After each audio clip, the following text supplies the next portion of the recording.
असल सोच अनि असल कदम, त्यो कदम समर्पण हुनेछ सकारात्मक परिवर्तनको लागि।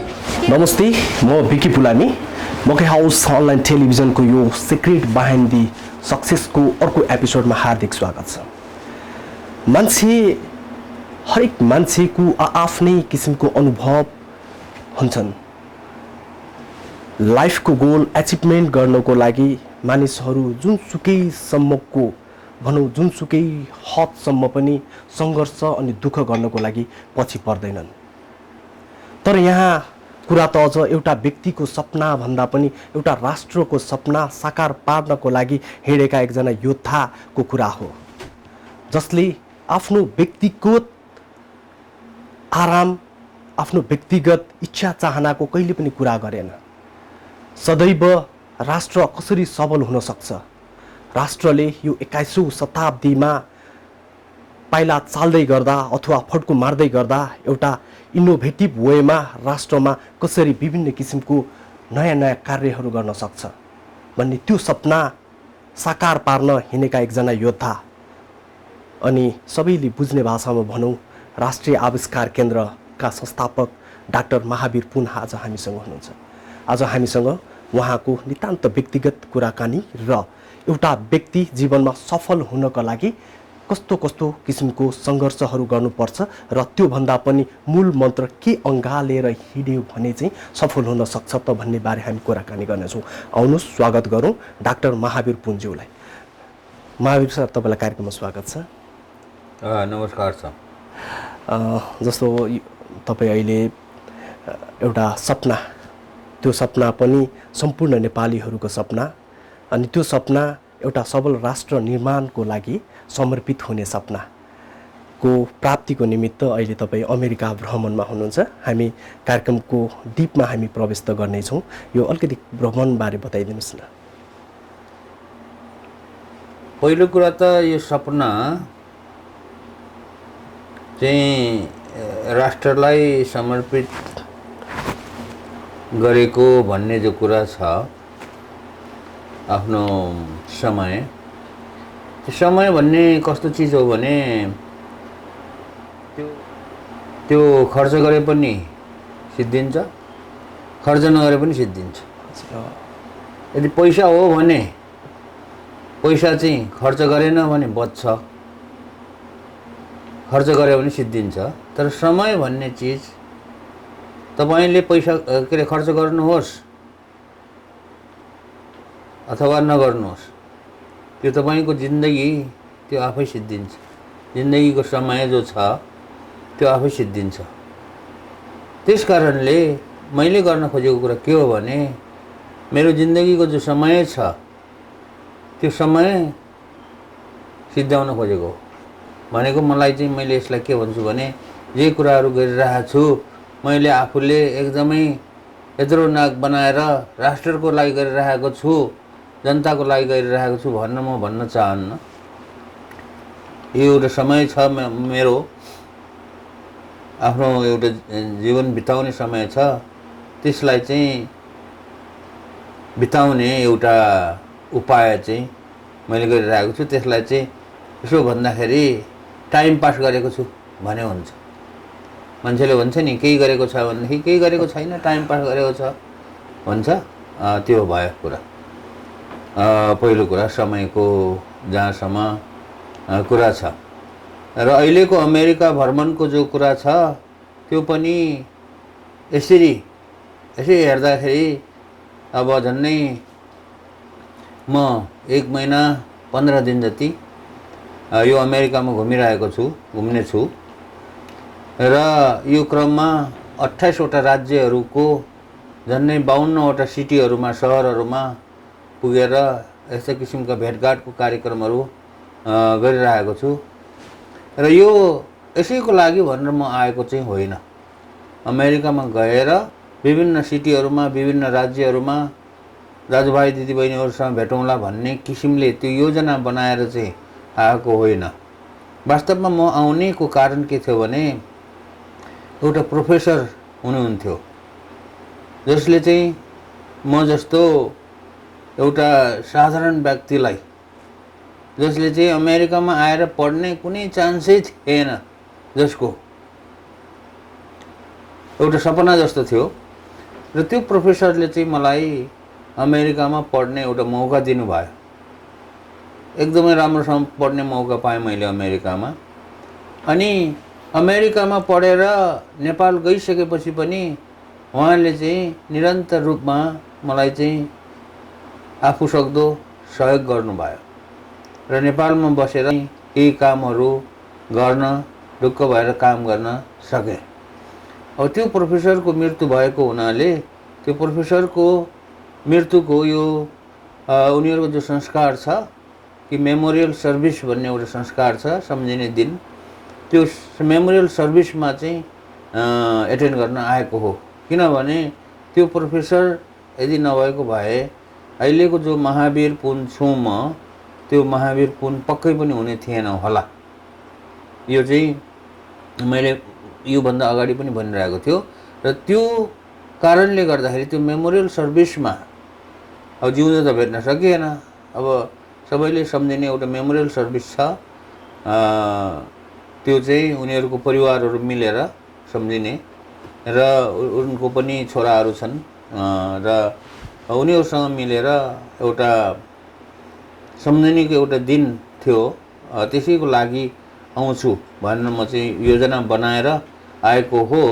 र यही क्रममा विभिन्न स्टेटको विभिन्न राज्यको साथीहरूले अब निमन्त्रणा गर्नुभएको छ, एकदमै घुमाइरहनु भएको छ।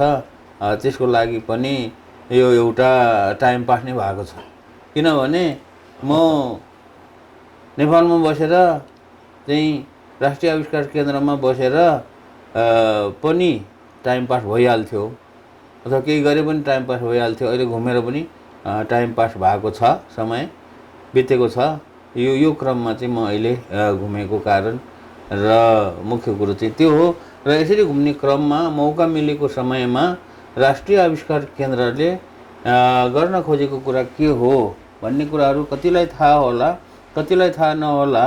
थाहा नहुने मान्छेहरूलाई पनि थाहा दिउँ र अनि थाहा भएका मान्छेहरूलाई चाहिँ अहिलेसम्म कति कामहरू भइरह्यो भन्ने कुराहरूको बारेमा एउटा जानकारी दिनको लागि पनि यो घुम्ने एउटा जुन मौका छ त्यो मौका छोपेको हो मैले अहिलेले। तपाईँ एउटा लाउरे परिवारबाट बिलोङ्स गर्नुभयो होइन, एउटा परिवार, एउटा लाउरे परिवार। त्यो बेला हामीले हेर्दाखेरि आर्थिक रूपमा सम्पन्न परिवारमा जन्मनुभयो होइन। आफ्नो शिक्षा, औपचारिक शिक्षा पुरा गर्नको लागि तपाईँ अमेरिका ब्याचलर गरिसकेपछि फर्केर पुनः आफ्नै ठाउँमा गएर शिक्षण पेसा अपनाउनु भयो, ताकि सम्पूर्णलाई एउटा शिक्षित बनाउनु पर्छ। आफू जुन ठाउँमा जन्मियो त्यो ठाउँको हरेक मान्छेहरू शिक्षित हुनुपर्छ भन्ने जुन एउटा तपाईँले शिक्षण, त्यो भनौँ न, त्यो एउटा उद्देश्य अथवा त्यो एउटा सपनालाई तपाईँले लिएर तपाईँले जुन शिक्षण पेसामा पनि आफूलाई समय खर्चनु भयो होइन। जस्तो मैले भन्नु खोजेको, तपाईँ एउटा एकदमै सम्पन्न परिवारमा जन्मिएर पनि अमेरिका जस्तो सबैभन्दा विकसित राष्ट्रमा आएर तपाईँले शिक्षा पनि हासिल गर्नुभयो होइन। तपाईँले चाहनु भएको भए यहीँकै राम्रो सङ्घ संस्थाहरू, नासा लगायत विभिन्न सङ्घ संस्थाहरूमा आफ्नो समय खर्चे बाबत तपाईँ अरबौँ अरब पैसा कमाउन सक्नुहुन्थ्यो। तर तपाईँ ब्याक टु नेपाल गएर अहिले होइन, नेपाल राम्रो हुनुपर्छ भन्ने जुन अभियानमा लागिरहनु भएको छ, त्यसको अलिकति यात्राबारे बताइदिनुहोस् न। जहाँ सम्पूर्ण परिवारमा जन्मेको भनेर भाइले जो भन्यो, हजुर, अथवा लाउरे परिवार चाहिँ सम्पन्न हुन्छ भन्ने कुरा चाहिँ त्यो सायद अहिलेको लाउरेहरूमा लागु हुन्छ होला।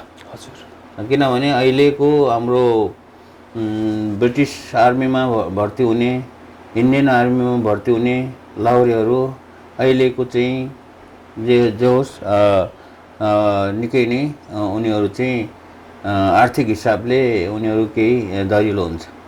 अहिले त हाम्रो नेपालीहरू अमेरिकामा पनि लाउरे भएको छन् र अन्य मुलुकमा, फ्रान्समा पनि हाम्रो नेपालीहरू लाउरे भएको छन्।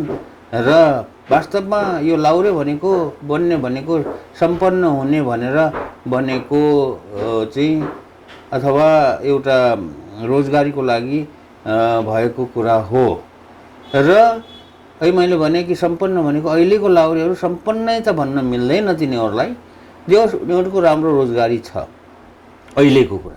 हजुर तर जुन मेरो बाबाको पालाको कुरा छ त्यति बेलाको कोही पनि लाउरे 100% लाउरेहरू सम्पन्न थिएनन्। मेरो बाबा सेकेन्ड ग्रेड वार दोस्रो विश्वयुद्ध पछि ठ्याक्कै दोस्रो विश्वयुद्ध सिद्धिने बित्तिकै भर्ती भएको हो र 15 वर्ष के अरे नोकरी गरेर चाहिँ एउटा सिपाहीको दर्जामा निस्किएको हो। त्यति बेला मलायको जङ्गलमा ब्रिटिसहरूले मेरो बाबाहरू चाहिँ लडेको हो र त्यति बेलाको जुन तलब छ र त्यति बेलाको तलब त कति खान्थ्यो थाहा छैन, तर म आफूले जन्मिँदाखेरि मलाई जन्मेर मैले बाबासँग बुझ्दाखेरि, किनभने बाबाको पेन्सन थाप्ने बेलामा म पनि जान्थेँ र बाबाहरूले भन्ने गरेको कुरा चाहिँ मलाई थाहा छ, महिनाको 5 रुपियाँ पेन्सन थियो त्यति बेला। 5 रुपियाँ आउँछ भन्थे बाबाहरूले, मैले सानो छँदाखेरि सम्झन्छु त्यो कुरा। अहिले पेन्सन बढेर धेरै भएको छ त्यो बेग्लै कुरा हो, तर त्यति बेला त्यो महिनाको 5 रुपियाँ पेन्सन भन्ने कुरा पनि ठुलै थियो। किनभने हामी चाहिँ बाबाहरूसँग गएर बजारमा गएर पोखरा गएर पेन्सन थापेर आफूलाई चाहिने खर्चहरू 12, 25, 60 रुपियाँ त आउँथ्यो होला, 60 रुपियाँले के किनियो थाहा छैन। त्यस कारणले यो सम्पन्न परिवारमा जन्मेको भन्ने कुरो चाहिँ यो चाहिँ सत्य होइन। किनभने धेरैलाई यो एउटा भ्रम भइरहेको छ। कतिले मलाई कमेन्टमा पनि के लेख्छन् भने तपाईले आफूलाई एउटा गरिब परिवारको भन्नुहुन्छ, तपाईको बाबा चाहिँ ब्रिटिस आर्मीको हो रे भन्ने हिसाबले अहिलेको ब्रिटिस आर्मीको लाउरेहरूलाई देखेर भनेको कुरा हो पहिलो कुरा। अब त्यति बेला कसैले पनि अब पेन्सन आइसकेपछि अन्य कामहरू गर्ने भन्ने चलनै थिएन, थाहा पनि थिएन। किनभने उति बेलाको लाउरेहरू सबै अशिक्षित हुन्थे। अनि हाम्रो बाबाको पनि त्यही हालत थियो। बाबाले जहाँसम्म मलाई लाग्छ बाबाले मलाई पोखरामा पढाउने ठुलो इच्छा गर्नुभएको थियो। म्याग्दीबाट पोखरा ल्याएर पढाउने इच्छा गर्नुभएको थियो। त्यति बेला बाबासँग पोखरामा मलाई पढाउने पैसा थिएन। त्यसपछि मेरो मामाले चाहिँ किनेको चितवनमा किनेको जग्गामा चाहिँ खेतीपाती गर्ने भनेर बाबा छोरा आएर बाबु छोराले खेतीपाती गर्ने मामाको जग्गामा, अनि के अरे पढ्ने पनि भन्ने किसिमले त्यो हाई स्कुलसम्म पढेको हो।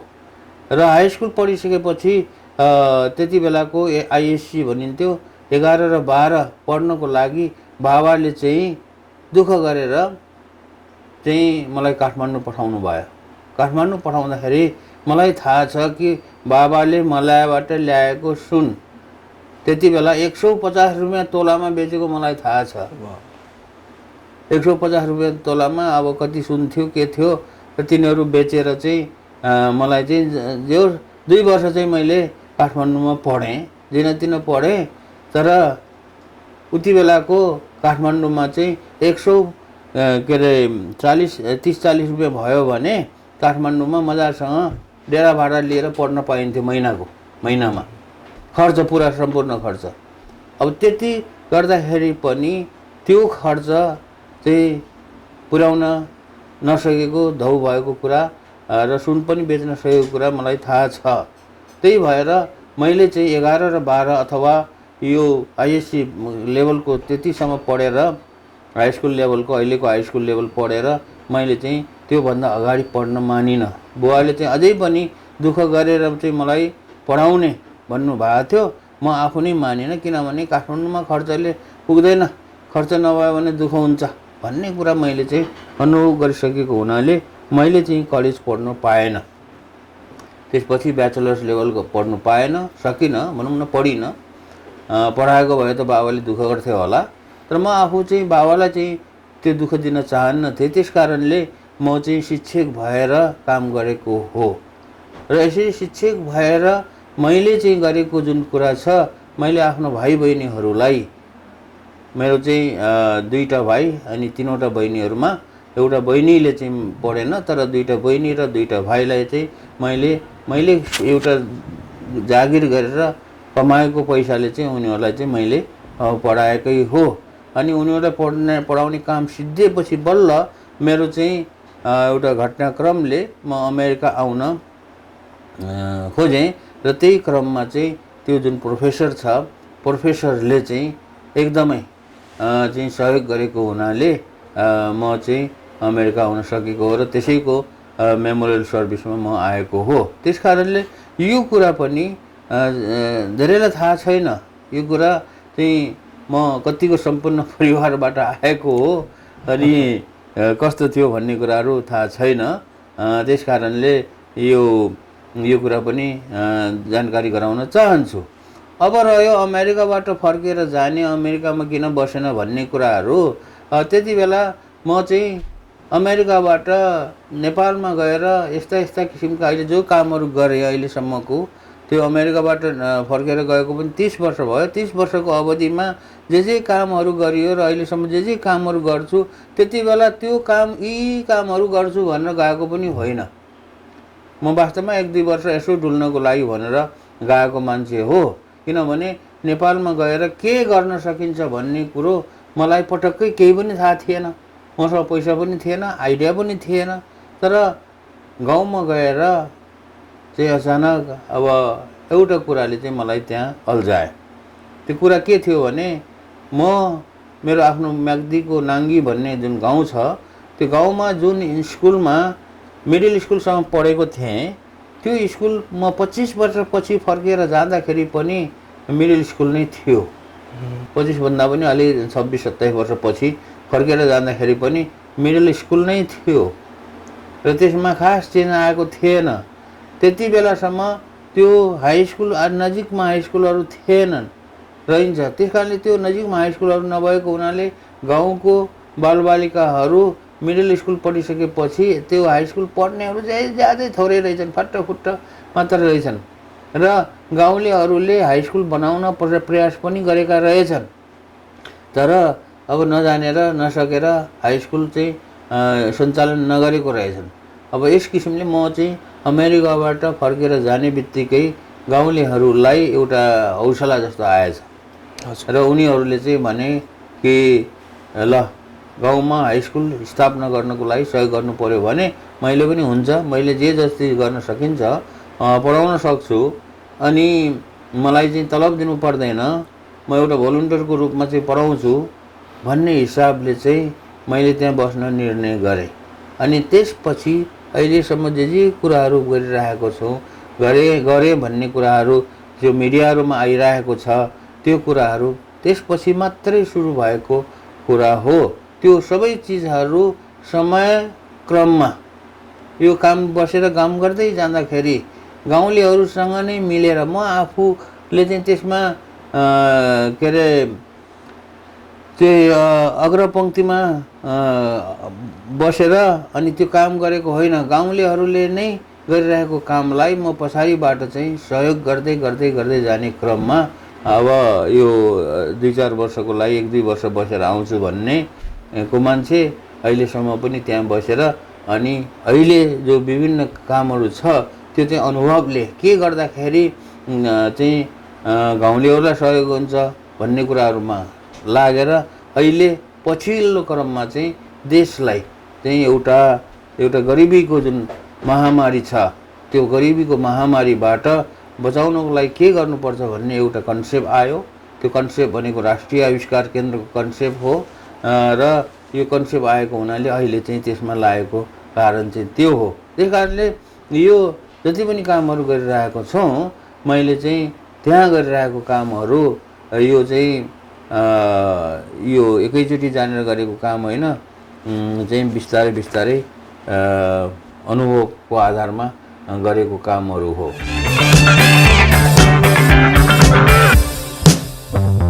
एउटा असल सोच अनि असल कदम, त्यो कदम समर्पण हुनेछ सकारात्मक परिवर्तनको लागि। अहिले तपाईँ उमेरले 65 हुनुभयो होइन? 65 वर्षको यो जुन उमेर तपाईँले पार गर्दै गर्दा जीवनमा हजुरले धेरै किसिमको कुराहरूलाई फेस गर्नुभयो होइन? जस्तो यत्रो ठुलो अभियान लिएर हिँड्दै हुनुहुन्छ, एउटा राष्ट्र सबल राष्ट्र निर्माण बनाउनको लागि जुन तपाईँको अभियान छ, जुन एउटा कदम छ हैन, यो यहाँसम्म आइपुग्दा र तपाईँले अहिलेसम्म भोगेका जति पनि तिता मिठा अनुभवहरूले सबै कुरालाई यसो समराइज गर्दाखेरि र तपाईँको आफ्नो भाषामा भन्दा सफलता के हो जस्तो लाग्छ तपाईँलाई? सफलताको कुनै परिभाषा हुँदैन, ठोस परिभाषा हुँदैन। सफलता भन्ने कुरा एउटा सापेक्ष रिलेटिभ कुरा हो। किनभने जस्तो मानौँ कसैलाई घर बनाउनको लागि इच्छा छ, एउटा जिन्दगीमा एउटा राम्रो घर बनाएर बस्ने इच्छा छ भने र उसले घर बनाउन सक्यो भने त्यसपछि त्यो घर बनाउन ऊ सफल भयो। तर त्यसपछि त्यो घर बनाइसकेपछि त्योभन्दा अझै ठुलो घर बनाउन उसलाई फेरि इच्छा जाग्छ। हजुर, कसैलाई चाहिँ राम्रो जागिर खाने इच्छा छ र त्यो राम्रो जागिर पाउनको लागि उसले बेसरी कोसिस गर्छ र राम्रो जागिर पनि पाउँछ, त्यो कुरामा सफल भयो। तर त्यसपछि केही समयपछि फेरि त्यसलाई त्योभन्दा अझै राम्रो जागिर खान मन लाग्छ होइन। कसैलाई चाहिँ अब करोडपति हुन मन लागेको छ हामीलाई मानौँ, हजुर, र करोडपति पनि भयो, सफल भयो, बेसरी मेहनत गर्यो, करोडपति भयो। अब करोडपति भएपछि उसलाई अरबपति हुन मन लाग्छ। हजुर, त्यस कारणले जिन्दगीमा सफलता भन्ने कुनै एउटा यहाँ पुगेपछि सफल भयो भन्न कसैले पनि सोच्दैन। हजुर, कसैले पनि सोच्दैन। अनि म आफूले पनि म त सफलताको त म सफल र असफलको त म ख्यालै राख्दैन। किनभने एउटा जिन्दगी बिताउने क्रममा काम गर्दै जाने हो, सफल भइन्छ पनि असफल पनि भइन्छ। खास गरी हाम्रो जस्तो परिस्थितिमा जसलाई चाहिँ केही पुगिसरी आएको छैन त्यो असफलता कति भइन्छ कति भइन्छ। हजुर, त्यो यस किसिमले त्यो असफलतासँग हामी चाहिँ डराउने चाहिँ होइन, असफलतासँग चाहिँ डराउने चाहिँ होइन। त्यस कारणले यो सफलताको असफलताको कुराहरू चाहिँ म आफू पनि त्यसमा ख्याल राख्दैन, अरू पनि त्यति सिरियसली नसोच्नुहोस् भन्ने चाहिँ मैले सबैलाई यस्तो किसिमको सुझाव दिन्छु। सफलता यहाँबाट नै यति कुरा प्राप्ति भयो भने मात्रै सफलता भन्ने कुराको परिभाषा चाहिँ पूर्ति नहुने भयो। हुँदैन, त्यो सफलताको यति पुगेपछि सफलता हुन्छ भन्ने कुरा नै हुँदैन। जस्तो उदाहरणको लागि भनौँ न, अमेरिकाले चन्द्रमामा रकेट पठाउने, मान्छे पठाउने एउटा गर्यो, योजना बनायो, त्यहाँसम्म त सफल भयो नि। अब त्यसपछि अहिले मङ्गल ग्रहमा पठाउने भन्छ, मङ्गल ग्रहमा पठाउने सफल भयो भने त्यसपछि अर्को ग्रहमा अरू ताक्छ। त्यस कारणले कसैलाई चाहिँ अब त्यो यसको चाहिँ के हुँदैन कि त्यो परिभाषा चाहिँ ठोस परिभाषा हुँदैन सफलताको। भनौँ न, तपाईँ कुनै पनि किसिमको स्वार्थ छैन, त्यो हामी सारा संसारभर छरिएर रहेका नेपालीहरूलाई जानकार भएको कुरा हो। महावीर पुन, म विभिन्न कुरा भन्दा पनि महावीर पुनलाई मैले व्यक्तिगत चिनेको मान्छे भनेको महामानव हो, जसले मानवताका हरेक कुराहरूभन्दा माथि रहेर एउटा सबल राष्ट्र, जसलाई एउटा नमुना राष्ट्र बनाउनको लागि पर्नु भएको एउटा महामानव। यो रह्यो तपाईसँग व्यक्तिगत र तपाईँको विलको कुरा। तर त्यतिले मात्र पनि सबै कुराहरू चाहिँ परिपूर्ति नहुँदो रहेछ। तपाईँ एउटा परिवार भएको मान्छे, जस्तो तपाईँ जुन एउटा महाअभियानमा लागिरहनु भएको छ होइन, यो महाअभियानलाई तपाईँले प्राप्ति गर्दै गर्दा तपाईँलाई व्यक्तिगत रूपमा आर्थिक कुनै पनि किसिमको फिनान्सियली तपाईँलाई गेन केही पनि छैन। तर यसरी लागिरहँदा तपाईँको परिवारको तपाईँलाई कतिको समर्थन छ जस्तो लाग्छ? के भन्नुहुन्छ यो विषयमा? पहिलो कुरा त मलाई चाहिँ मान्छेहरूले निस्वार्थी मान्छे भन्छन् होइन, स्वार्थ छैन भन्छ, तर ममा ठुलो स्वार्थ छ। होला कि स्वार्थ अरू मान्छेको स्वार्थसँग मेरो स्वार्थ नमिल्ला, त्यो बेग्लै कुरा हो। तर म पनि ठुलो स्वार्थी मान्छे हो र एउटा साधारण व्यक्तिको स्वार्थभन्दा मेरो स्वार्थ अझै धेरै छ। म धेरै स्वार्थी छु। त्यो मेरो स्वार्थ भनेको के हो भने एउटा गरिब देश चाहिँ कसरी धनी बनाउन सकिन्छ, जसरी हुन्छ गरिब देशलाई धनी बनाउने भन्ने नेपाललाई भन्ने हो। तर मैले नेपालको लागि मात्र एडभोकेट गरिरहेको छैन।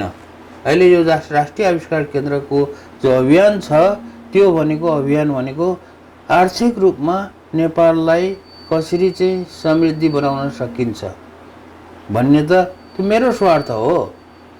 अब त्यो स्वार्थसँग 3 करोड मान्छे, अहिलेको नेपालको जनसङ्ख्या 3 करोड छ भन्छन्, 3 करोड मान्छेको स्वार्थ गाँसिएको छ। त्यस कारणले मेरो स्वार्थ एउटा व्यक्तिगत स्वार्थ नभइकन 3 करोड नेपालीको स्वार्थ भयो। त्यो चाहिँ नेपालको लागि हो। तर नेपाल जस्तो गरिब देशहरू अरू पनि छन्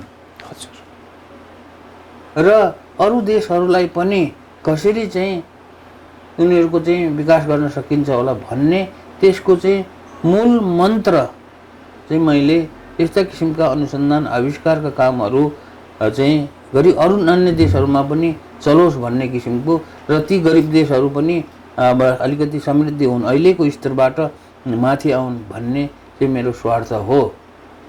अब जहाँसम्म परिवारको कुरा छ, मेरो पनि आफ्नो परिवार छ, भाइ बहिनीहरू छन्।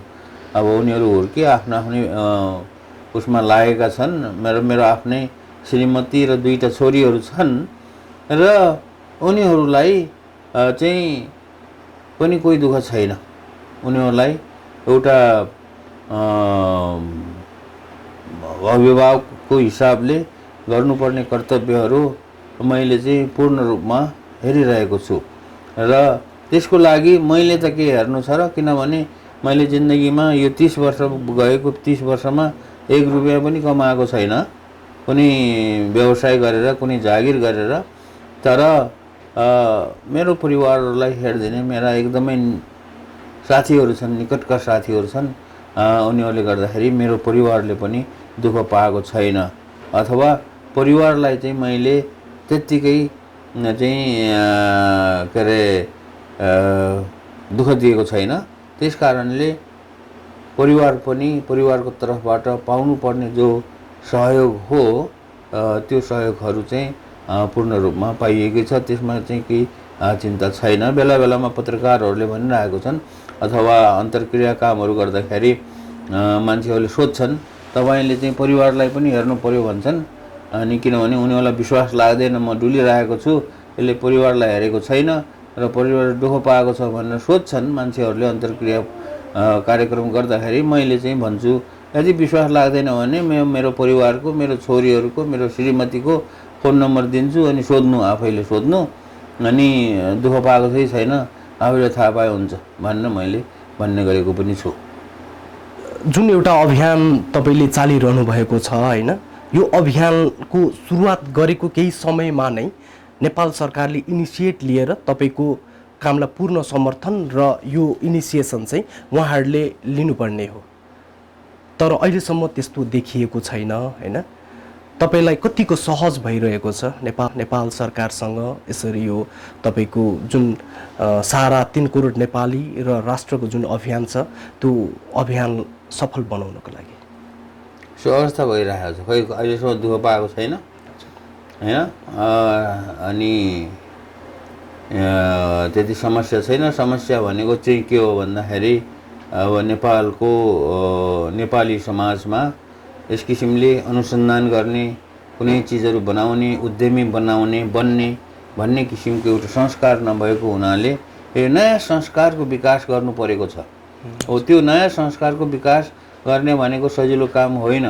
त्यस कारणले असहज भएको कुरा चाहिँ त्यही हो। अन्य कुरामा चाहिँ सहज भएको के अरे असहज भएको चाहिँ छैन, सजिलै छ। अब जहाँसम्म सरकारको इन्भल्भमेन्टको कुरा छ, सरकारबाट पाउनुपर्ने सहयोगको कुराहरू छ, दियोस् भन्ने मान्छेहरूको जो सरकारले सहयोग दियोस् भन्ने मान्छेहरूको जो भनाइ छ त्यो कुरामा चाहिँ हामीले चाहिँ के भन्ने गरेका छौँ भने ठिकै छ, सरकारले सहयोग नदिए पनि जनताले गरे पनि फरक पर्दैन। सबै चिज सरकारले नै गर्नुपर्छ भन्ने होइन र सरकारले अहिलेको स्थितिमा सरकारले गर्दा पनि गर्दैन।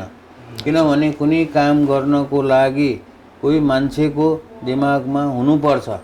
सरकारमा भएकाहरू पनि त्यही मान्छे नै हुन् र उनीहरूको दिमागमा इनोभेसन, रिसर्च भन्ने कुरा प्राथमिकतामा नपर्ने चिज हो, प्राथमिकतामा नपर्नु उनीहरूको दोष होइन, प्राथमिकतामा नपर्नु हाम्रो समाजको दोष हो।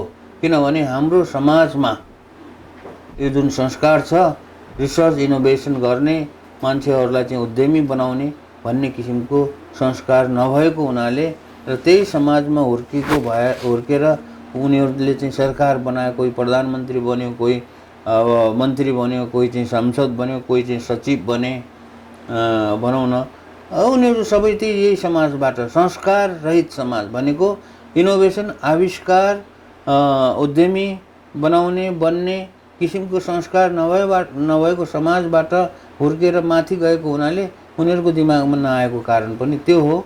र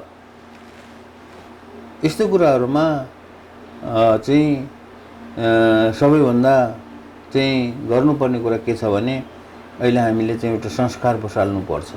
संस्कार बसाल्ने भन्ने कुरा 1-2 वर्षमा बस्ने कुरा होइन, 4-5 वर्षमा पनि बस्दैन होला होइन। केही समयसम्म प्रयास गर्दै गएर मान्छेलाई एउटा उदाहरण, एक्जाम्पल देखाएर अनि मात्रै मान्छेले सिक्छ।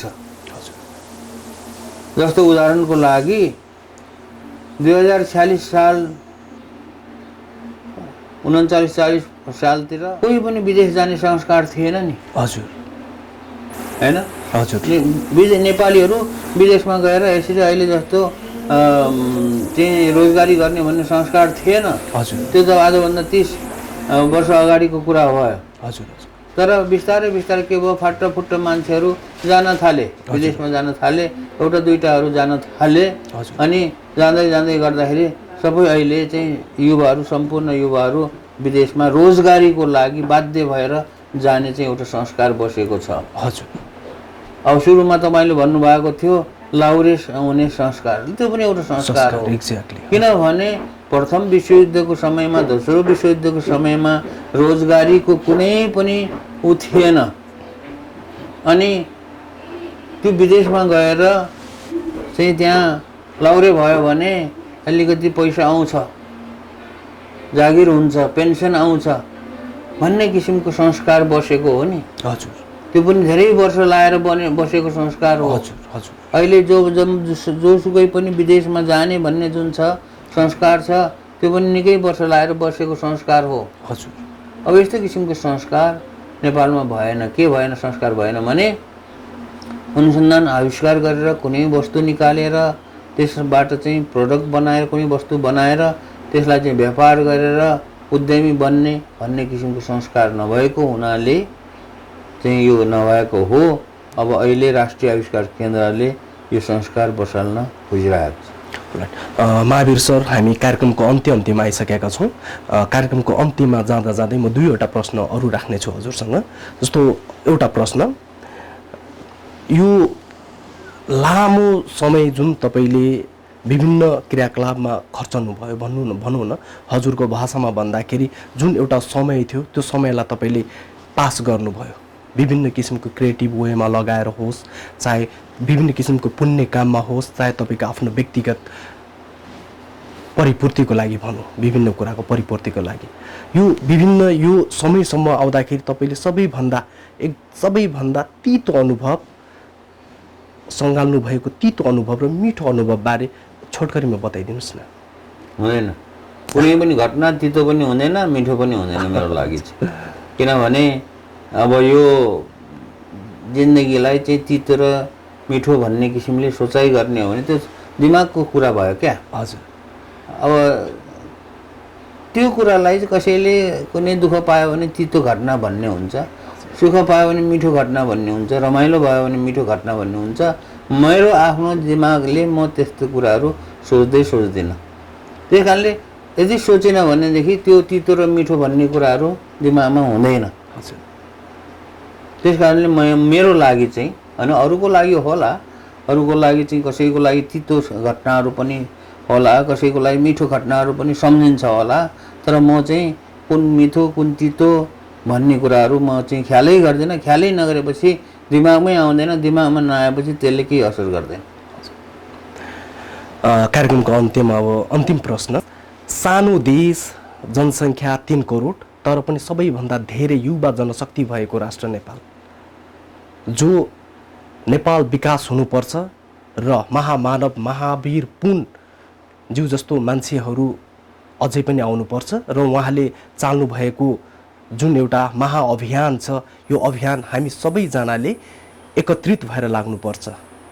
जबसम्म यो अभियान एउटा संस्कारको रूपमा विकास हुँदैन तबसम्म अन्य नेपाल जस्तै अविकसित देश अविकसित मुलुकहरूले पनि एउटा उदाहरणको रूपमा आफूलाई विकास गर्न सक्दैनन् भनेर सोच बोक्ने युवाहरूको लागि जाँदा जाँदामै के सन्देश छ भने तपाईँले कार्यक्रमको अन्त्यमा राख्न सक्नुहुन्छ। सन्देश त त्यही हो, हरेक मान्छेको आफ्नो आफ्नो सोचाइ हुन्छ। तपाईँहरूलाई जे जस्तो गर्न मन लागेको छ, किनभने जिन्दगीमा कोही पनि अजम्मरी छैन। हजुर, एउटा छोटो जिन्दगी हो, धेरै बाँच्यो भने 100 वर्ष बाँच्ने हो, नत्र अब औषधको हिसाबले गर्ने हो भने 60-70 वर्ष बाँच्ने हो। नेपालीहरूको औषध आयुको हिसाबले गर्ने हो भने यो छोटो जिन्दगीमा तपाईँहरूलाई जे गर्नु मन लाग्छ गर्नुहोस्। तर एउटा कुरा चाहिँ मेरो सन्देशै भन्ने हो भने एउटा कुरा चाहिँ म के भन्न चाहन्छु भने आफ्नो लागि पनि गर्नुहोस्, ठिक छ, मरी मेटर आफ्नो लागि गर्नुहोस् र जहाँ बसेर गरे पनि केही फरक परेन, चाहे तपाईँ नेपालमा बस्नुहोस् चाहे विदेशमा गएर बस्नुहोस्, आफ्नो लागि गर्नुहोस्, मरी मेटेर गर्नुहोस्। तर यो मरी मेटेर आफ्नो लागि गर्ने क्रममा देशको लागि, एउटा मातृभूमिको लागि, देशको लागि, महावीर पुनको लागि होइन, मातृभूमिको लागि चाहिँ आफ्नो इच्छाले आफ्नो हृदयले के गर्न मन लाग्छ त्यो त्यस्तो किसिमको चाहिँ सहयोग पनि गर्न नबिर्सनुहोस्। तर गर्नुहोस् नै भन्ने छैन, यदि तपाईँको दिमागमा तपाईँको सोचाइमा त्यस्तो किसिमको आएन भने त्यो पनि ठिकै छ। तर एउटा जुन मातृभूमि छ, कमसेकम तपाईँलाई एउटा नेपाली भन्ने एउटा परिचय दिएको छ र त्यो देशलाई बेला बेलामा सधैँ सम्झनु परेन, बेला बेलामा सम्झे पनि पुग्छ भन्ने चाहिँ मेरो चाहिँ सन्देश त्यही हो। ल, thank you so much Mahavir sir तपाईँको समयको लागि। अनि तपाईँले भन्दा पनि जुन राष्ट्रले तपाईँ जस्तो एउटा पुत्र पायो होइन, त्यसैमा हामी गर्व छौँ। हामी हरेक युवाहरू तपाईँले जुन एउटा महाअभियान चलाइरहनु भएको छ, जुन एउटा अभियान, त्यो अभियान समृद्ध राष्ट्र बनी हामी जस्तै अविकसित राष्ट्रहरूको लागि एउटा उदाहरण स्वरूप, एउटा प्रकाशको दियो स्वरूप पुग्न सकुन् भन्ने जुन अभियान छ, त्यो अभियानमा हामी सम्पूर्ण युवाहरूले केही सिक्दै र आफ्नो हातेमालो गर्दै कन्ट्रिब्युसन पनि गर्न सकौँ। तपाईँको समयको लागि धेरै धेरै धन्यवाद Mahavir sir, thank you so much. अहिले हामी भर्खर कुराकानी गर्दै थियौँ, म त भन्छु महामानव, जसको बोल्ने शैली, काम गराइ, कुनै पनि कुरामा तपाईँले मिसावट देख्नुहुन्न, एकदमै 100% अर्गानिक हुनुहुन्छ। हामीले निकै नै गर्व गर्नुपर्छ एउटा मान्छे, एउटा सन्तान नेपालले पाएको छ। हामी सम्पूर्णको लागि एउटा प्रेरणाको स्रोत बन्न सकुन् आजको यो कार्यक्रम, र हामी सम्पूर्ण एउटा राष्ट्र हाते